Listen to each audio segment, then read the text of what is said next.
Amin. Dengan ini saya ijazahkan zikir maksurat, ya, maksurat terpendek 5 zikir. Orang yang baca ini, yang terakhir ini, subhanallah, ini tidak akan miskin seumur hidupnya. Tapi berzikirlah ini bukan karena takut miskin, tapi karena ingin mendekat kepada yang maha kaya, Allah subhanahu wa ta'ala. Dari online. Baik. Wah, canggih amat antum pakai online. Baik, ini ada berapa waktu lagi? 5, 10? Baik, ini ada pertanyaan ya. Pak Lukman Hakim, Pak Ustadz, syukran materinya. Bagaimana realisasi ibadah mahdhah? Ibadah mahdhah itu ibadah murni dengan ghairu mahdhah, ibadah yang tidak murni. Contohnya ngaji. Ngaji ini kan ghairu mahdhah. Apalagi kita kerja niatnya menafkahi keluarga, itu ibadah, Pak. Itu ibadah juga. Disebut ibadah ghairu mahdhah, ibadah yang tidak murni. Apa yang kita harus lakukan dalam merealisasikan ibadah mahdhah dan ghairu mahdhah, ya? Di mana kebanyakan kami adalah orang awam. Jadi beliau lagi bertanya tentang cara menerapkannya. Allah berfirman ya dalam Al-Quran, wa ma khalaqtul jinna wal insa illa liya'budun. Masih ingat ayatnya? Tidaklah aku ciptakan jin dan manusia kecuali untuk ya'budun. Ya'budun secara harfiah artinya menyembahku. Tapi berkali-kali saya menerjemahkan ya'budun artinya mengenalku. Ibadah mahdhah, ibadah fisik kita dan kolbu, itu sholat, zakat, haji, umrah, sholat sunat, ya. Ibadah ghairu mahdhah ini ibadah yang isinya untuk mengisi rohani, tapi kadang-kadang fisik kita nggak kebawa. Dan perlu diketahui kadang-kadang ghairu mahdhah itu secara kualitas lebih tinggi daripada mahdhah, kadang-kadang lebih wajib daripada mahdhah. Contohnya, ketika ada ta'lim, kita masuk masjid, mau tahiyatul masjid, lebih dahulukan tahiyatul masjid atau ta'lim? Tahiyatul masjid apa ta'lim? Tahiyatul masjid sunat nggak? Ta'lim itu wajib atau bukan? Wajib, cuma dia ghairu mahdhah. Wajib tapi ghairu mahdhah, gitu Pak. Nah, nanti bisa diterapkan semuanya nih ya, termasuk sholat syuruk. Tapi antum terserah ya, kita nggak paksa. Kalau mau sholat silakan, cuma kalau ngikutin ilmunya, kajian masih berjalan lalu syuruk masuk, nah, tinggal pilih yang sunat atau yang wajib, gitu. Itu nggak masalah ya. Terus apa saja yang kita niatkan untuk Allah, untuk membantu hamba-hamba Allah, keluarga kita kan hamba Allah, maka itu ibadah ghairu mahdhah. Apalagi kalau bapak ini kerja, niatkan saya nanti mau zakat dari kerjaan ini. Udah Pak, itu dari awal berangkat sampai bulan besok dapat gaji, itu semua dihitung ibadah, ya, dihitung ibadah semua. Tapi ingat juga, ada ibadah mahdhah karena niatnya tidak benar, itu nggak dapat apa-apa. Saya sholat supaya disebut ahli ibadah, ya. Saya ngajar, baru mahdhah nih, saya ngajar supaya disebut orang alim, supaya disebut ustadz sunnah, ustadz aswajah, ya. Nah ini ibadah ghair mahdhah, ataupun mahdhah nggak dapat apa-apa saya. Paling-paling dapat honor, pulang-pulang cuma dapat honor, nggak dapat pahala saya. Nah, inilah kejadian guru-guru di madrasah, kiai-kiai di pesantren. Kalau mereka tidak main kolbunya di sini, realisasi mahdhah ghair mahdhahnya tidak berhasil. Tujuan dia mengenal Allah tidak berhasil. Tadi coba diartikan, aku ciptakan jin manusia, tidaklah aku ciptakan mereka kecuali untuk mengenalku. Maka semua aktivitas mengenal Allah itu adalah wajib. Mau bentuknya ta'lim, mau bentuknya zikir, mau bentuknya sholat, Maka kita nggak perlu benturkan kalau ada teman kita tadi waktu masuk masjid dia sholat sunat dulu, padahal kita ta'lim, nggak masalah Pak, biarin. Kenapa? Mungkin dia menganggap itulah mengenal Allah, nggak ada masalah. Sama misalnya antum lagi taklim masuk syuruk, ada orang sholat sunat, berarti mungkin itu pemahamannya, itu tidak masalah juga. Tapi kalau ngikutin ilmu ma'rifatullah, mengenal Allah sesaat itu lebih afdal dari 1000 rakaat. Dalilnya mana? Ada dalam Sunan Ibnu Majah, ya. Dalam Sunan Ibnu Majah disebutkan 2 riwayat. Satu riwayat menyebutkan satu bab ilmu lebih utama daripada 100 rakaat. Di riwayat kedua lebih utama daripada 1000 rakaat. Satu 100, satu 1000. Ini cuma menunjukkan kualitas. Tergantung ilmunya ngarahin kemana nih? Ngarahin mengenal Allah atau mengenal selain Allah. Jika mengenal Allah, maka satu nafas yang kita tarik saat kita ngaji lebih afdol daripada 1000 nafas yang kita tarik waktu kita ibadah. Berarti ibadah ini 2. Ibadah fisik bernama ya kita sedekah, kita sholat. Ada ibadah ruh. Apa ibadah ruh? Ma'rifatullah, mengenal Allah Subhanahu wa taala. Nanti Pak, kalau Allah izinkan kita masuk surga, Bapak akan ingat kalam saya ini. Kalau kita masuk surga, amin. Yang kita rindukan nanti ketika masuk surga 2 aja. Saat zikir salat, yang paling dirindukan lagi saat kita ngaji ma'rifatullah. Saat-saat itu yang akan dikenang. Zikir salat, ma'rifatullah, mengenal Allah. Kita akan merindukan itu. Ya. Dan kita menyesal, ya Allah, kenapa dulu hidupku tidak dihabiskan untuk mengenang Engkau di dunia, untuk bermakrifat kepada Engkau, untuk sholat kepada Engkau di dunia. Jadi tolong Pak, besok kalau kerja berangkat zikir aja di jalan ya, radionya kecilin aja, selesain dulu wirid. Nih saya ijazahkan wiridannya. Pertama istighfar 100. Ini wirid para sahabat Nabi, kemudian dirumuskan oleh Imam Abdul Hasan Syadzili.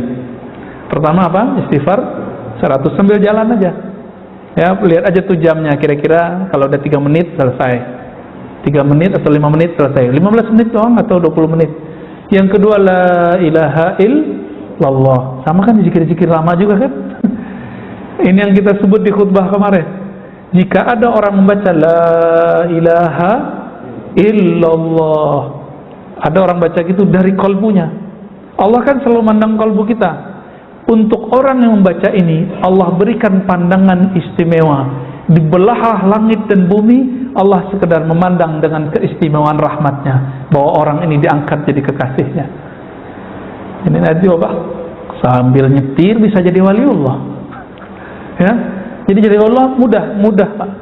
Yang penting bacanya lisan baca, qalbu mengikuti. Tapi walinya baru wali umum ya, belum wali khusus. Wali khusus ada tugasnya kerohaniannya. Gak kuat antum itu ya. Wali khusus itu ada tugas berat.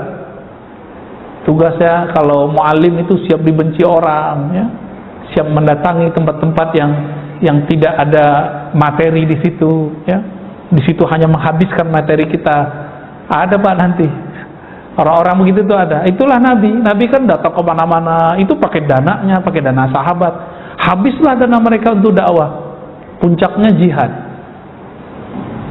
Ini dakwah belum ada, udah jihad-jihad aja ya. Hayya alal jihad ya. Ke laut aja kalian tuh ya. Orang belum ngaji bab tentang apa itu ibadah dengan benar, mereka sudah buat hayya alal. Mana ada di kitab fikih, di kitab hadis hayya alal sholat diganti hayya alal jihad. Itu bid'ah itu Pak. Itu yang finnar kata Rasulullah itu. Ya. Man ahdatsa fi amrina hada ma laysa minhu fawarat. Yang membuat-buat hal-hal yang tidak dilakukan, yang tidak ada dasarnya dalam agama ini, tertolak. Kullu bid'atin dalalah wa kullu dalalatin finnar. Ya, hadis Tirmizi. Di Imam Muslimnya, iyyakum wa muhdatsatil umur. Jauh-jauh perkara baru. Apa itu? Kullu muhdatsatin bid'ah. Segala sesuatu yang baru yang tidak ada dalilnya bid'ah. Nah, ini bahaya ini. Semangat jihad tapi nggak pakai ilmu. Karena nggak punya makrifat jihad. Jadi jihad itu ada makrifatnya juga. Sehingga jelas kita berjuang untuk apa. Dengan cara apa? Kapan waktunya itu ada. Main buru-buru aja Imam Mahdi keluar ya. Belum Pak, tunggu dulu, Imam Mahdinya masih sembunyi. Ya, masih disembunyikan Allah. Sabar-sabarlah ya. Pertanyaan kedua, Nabi Muhammad kan maksum, tidak punya dosa. Dosa apa yang ditobatkan, yang beliau baca saat istighfar? Itu dosa yang disebut dalam hadis, innahu la yughanu ala qalbi. Hadis ini sahih ya. Sesungguhnya ada ghain yang menutupi kalbuku. Apa arti ghain? Nurun, cahaya yang menyilaukan kalbu Nabi. Fa'atubu ilallah wa astaghfiru ilaihi 70 marrah. Maka aku bertobat minta ampun kepada Allah 70 kali. Jadi Nabi dapat nur ilmu, nur dibukakan alam langit, alam bumi Pak kepada Nabi. Ketika Nabi melihat itu, Nabi istighfar. Kalau kita kan pengen ya, penasaran ya ngelihat alam lainnya. Bener. Penasaran nggak ngelihat surga? Nabi ngelihat surga, itu yang disebut ghaib. Nabi ketika dibukakan oleh Allah, tersingkaplah ini surga, ini neraka. Disebutkan dalam hadis Imam Tirmizi, Imam Bukhari. Ketika Nabi lagi mimpin sholat, tiba-tiba beliau maju ke depan dan tangannya kayak memetik sesuatu, tapi tiba-tiba beliau mundur, kayak ketakutan sesuatu. Ketika sholat beliau cerita, tahukah kalian kenapa aku maju dan ingin memetik sesuatu? Aku melihat ada pohon-pohon surga dan buah-buahannya. Tiba-tiba aku ingin memetiknya. Lagi sholat tuh. Coba kalau imam kita begitu kan, sholatnya nggak selesai-selesai Pak. Tiba-tiba dalam waktu sekejap berubah. Allah ganti, yang dilihat Nabi adalah neraka. Maka beliau mundur. Nah, Nabi memandang itu tersilaukan oleh akhirat. Ini yang disebut ghain. Maka Nabi minta ampun karena beliau sempat terobsesi ngambil buah-buahan surga. Itu aja Nabi istighfar ya. Kalau kita pengen surganya ya, maka istighfar kita masih jauh di bawah istighfarnya Nabi Sallallahu Alaihi Wasallam. Kira-kira begitu. Jadi Nabi tidak ada dosa fisik, udah nggak ada. Yang meyakini Nabi berdosa, dosa kecil, itu Syekh Ibnu Taimiyah. Maka dibantah, masuk penjara beliau di zaman hidupnya. Dalam kitabnya Majmu' Fatawa beliau mengatakan Nabi terpelihara dari dosa besar tapi tidak dosa kecil. Ini kekeliruan besar beliau, dikritik oleh para ulama. Pertanyaan terakhir, Ustadz, maaf tadi Ustadz mencontohkan kisah wanita yang hina ya, dan seekor anjing yang mendapatkan rahmat. Apakah kejadian yang akhir-akhir ini sedang viral, seorang artis yang mengenal ulama besar bisa masuk ke kategori ini? Kira-kira gimana Pak? Pertama, wallahu a'lam. Tapi kenapa Nabi menyampaikan hadis tadi? Karena itu akan terjadi setiap masa Pak. Setiap masa ada perempuan yang begitu nggak? Setiap masa ada ahli fikih yang ganas nggak? Ada. Tapi kalau dia main-main aman neraka, saya juga takut juga Pak. Ya, dia bilang apa tentang neraka? Biar gue masuk neraka gitu ya. Itu saya juga serem. Ya, kita berharap dia tobat lah. Kita juga tobat. Pintu tobat kan masih terbuka. Ya, masih terbuka. Ya, jangan deh ngomong-ngomong begitu, bahaya. Ya. Kenapa? Kata Nabi, al-bala muwaqqalun bil kalam. Bala, bencana, azab itu kadang-kadang diturunkan asbab kalam. Ini kita kasih pesan aja dia ya. Dia kan orangnya dermawati itu, dermawan ya, kok ngasih ya mirip-mirip itulah. Cuma kok ngomong begini nih, bisa rontok lagi amalannya nih. Ya, kita nggak boleh memandang rendah Pak, siapapun nggak boleh. Saya minta ampun kepada Allah jika saya memandang rendah siapapun, baik yang sefaham, tidak sefaham, yang taat ataupun maksiat. Ini yang kita sebut hijab. Jadi hijab itu dibagi dua Pak. Allah itu menguji kita dengan dua jebakan. Satu, jebakan taat, disebut hijab cahaya. Yang kedua, jebakan maksiat, disebut dengan hijab kegelapan. Kalau orang terjebak dengan taatnya, dia akan merasa suci. Saya merasa lebih suci ini dari orang. Sama, orang terhijab dengan nasabnya bisa merasa nasabnya menjamin hidupnya. Hati-hati juga nih para habaib, hati-hati juga. Walaupun antum itu keturunan Rasulullah, nanti yang akan memutuskan Sayyidah Fatimah. Sayyidah Fatimah kan dapat laporan nanti siapa cucu-cucunya yang mengikuti ajaran Nabi. Yang nggak diikutin dipecat pak kehabibannya. Tapi karena kita nggak tahu, kita serah saja kepada Allah. Maka jika ada habaib yang aneh-aneh, kita diam aja pak. Kita serahkan kepada yang ahlinya. Sudah ada yang ngurus. Ya, dulu waktu saya ketemu dengan seorang kawan saya Habib, dia bilang, udah Ar-Razi yang habaib urusan kita Alawiyah. Ya sudah, semenjak saat itu saya nggak mau ngerecokin masalah para zuriat Nabi Sallallahu Alaihi Wasallam. Mau Syiah mereka, mau ekstrim, kita nggak mau urus. Itu sudah ada yang ngurus. Jadi bapak ibu tolong jangan nyinyir kepada zuriat Nabi. Ya, kenapa? Kan mereka punya nasab. Nasab Nabi ini jaminannya langsung dari Rasulullah Sallallahu Alaihi Wasallam. Kullu nasabin in qata'a ila nasabi. Semua nasab terputus kecuali nasabku. Itu jaminan dari Nabi. Paling kita 4 buyut ke atas. Kalau mereka sampai ke Nabi Adam bisa dikejar pak. Itu ajaibnya. Maka jika ada zuriat Nabi yang aneh, cukup tidak disenangi perbuatannya, jangan pernah ta'nun fin nasab, meragukan nasabnya. Tolong, ini adab kita ya. Baik. Cukup? Ya, fadal. Mengenai kita ada pendapat melihat diri kita itu hakikat, tapi orang lain syariat. Itu maksudnya gimana? Iya. Mungkin barangkali pertanyaannya tadi tentang melihat diri hakikat ke orang lain syariat, itu mungkin ayatnya surat Zariyat juga itu ya, wa fi anfusikum afala tubsirun. Di dalam dirimu, wa fi kan di dalam dirimu, apakah kamu tidak memandang? Tubsirun. Nah, ini yang disebut pandangan tadi, hakikat ya. Istilah syariat, tarekat, hakikat, ma'rifat itu istilah ulama. Kalau bahasa kita sederhana ya, syariat itu pakaian tubuh, tarekat itu latihan jiwa, hakikat itu pencapaian kolbu, ma'rifat itu kebahagiaan ruh. Ma'rifat itu ilmu artinya. Ilmu, maka disebut ma'rifat. Untuk apa orang berlatih zikir? Supaya dapat ilmu. Untuk apa orang ngaji? Supaya dapat ilmu. Semuanya itu dapat ilmu. Jadi tidak salah istilah begitu ya. Ada lagi? Tadi itu baru 2 saat yang tadi dikasih baru apa? Oh ya, zikirnya ya.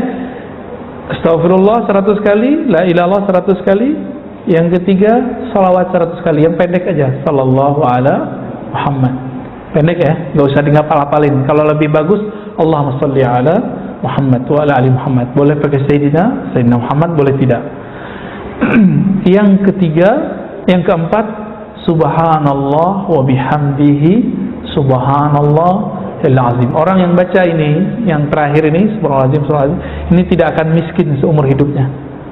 Tapi berzikirlah ini bukan karena takut miskin, tapi karena ingin mendekat kepada yang maha kaya, Allah subhanahu wa ta'ala. Minimal perasaannya nggak merasa miskin walaupun hidupnya sempat susah ya.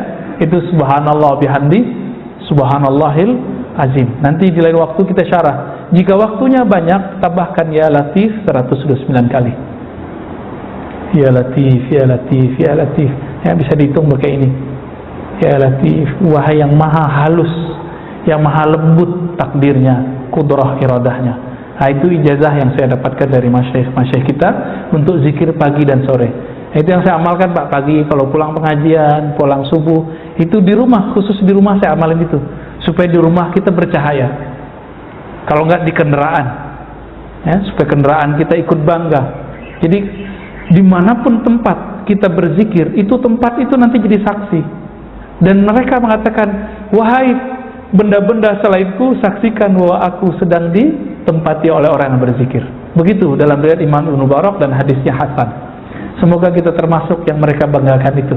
Amin. Dengan ini saya ijazahkan zikir maksurat ya, maksurat terpendek 5 zikir Astaghfirullah, la ilaha illallah, sallallahu ala Muhammad, subhanallah bihamdihi azim, ya latif, sebagaimana saya diijazahkan guru-guru kita.